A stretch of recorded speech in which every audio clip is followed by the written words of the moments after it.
Ang ating mundo ay tahanan ng lahat ng nilalang.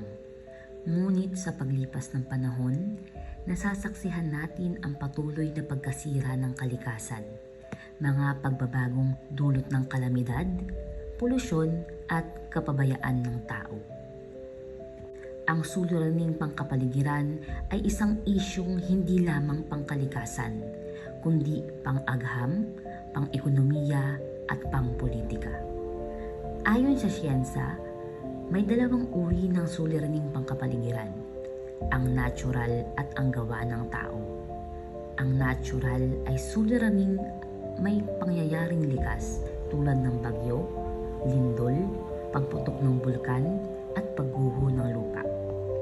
Batay sa siyentipikong datos ng Pag-asa, dumarami ang bilang ng malalakas na bagyo sa bansa dahil sa pag-init ng daigdig o global warming. Ayon sa siyensa, ito ay resulta ng sobrang carbon emission at pagkasira ng ozone layer. Ayon sa DENR, mahigit 47% ng kagubatan ng Pilipinas ang nawawala sa loob ng ilang dekada dahil sa deforestation.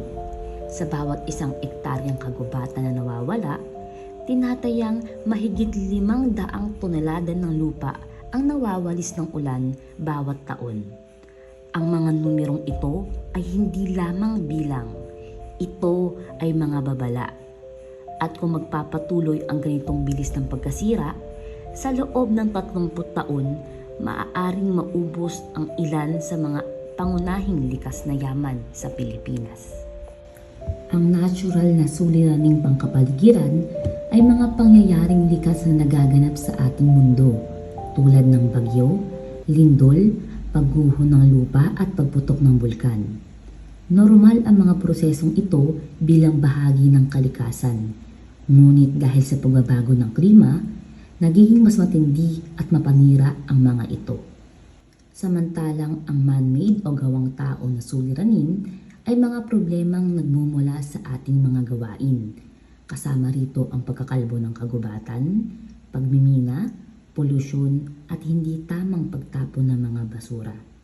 Ang mga batas tulad ng Clean Air Act, Ecological Solid Waste Management Act at Climate Change Act ay nilikha upang pangalagaan ang kalikasan.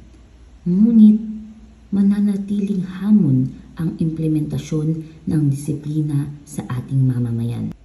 Natural man o gawa ng tao, iisa lang ang aral. Tayo ang dahilan ng pagbabago at tayo rin ang susi sa pagbangon. Kung kikilos tayo ng responsable, muling babalik ang ganda ng ating kalikasan. Ingatan ang kalikasan sapagkat ito ang ating buhay at kinabukasan.